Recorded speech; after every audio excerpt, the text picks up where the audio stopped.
هل تريد أن تبيع أو تشتري منزل، سيارة، هواتف نقالة، أجهزة كهربائية، أي شيء مجانا؟ الحل سلة 4 مثل الوسيط ولكن مجانا. للأسف مسلسلات التركية والدراما التركية التي جاءت والستات بقى قاعدين عمالين يتفرجوا وتقول لك مش عارف اسمه ايه التركي ده، اعرفوش انا، ما اعرفوش. يقول لك مش عارف اسمه ايه، اسمه ايه انا هوند مش فاكر، فكرين اسمه ايه؟ مهند.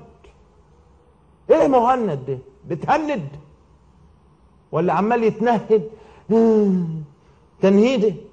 هيعمل لكم ايه مهند ده؟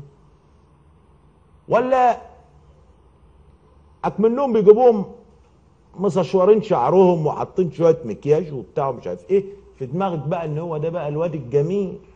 طب ما احنا عندنا في مصر ناس 100 عندنا حسين فهمي وعندنا مصطفى فهمي وعندنا فاروق الفيشاوي وعندنا توفيق عكاش، خلي بالك.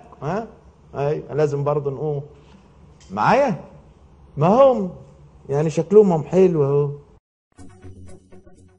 هل تريد أن تبيع أو تشتري منزل، سيارة، هواتف نقالة، أجهزة كهربائية، أي شيء مجانا؟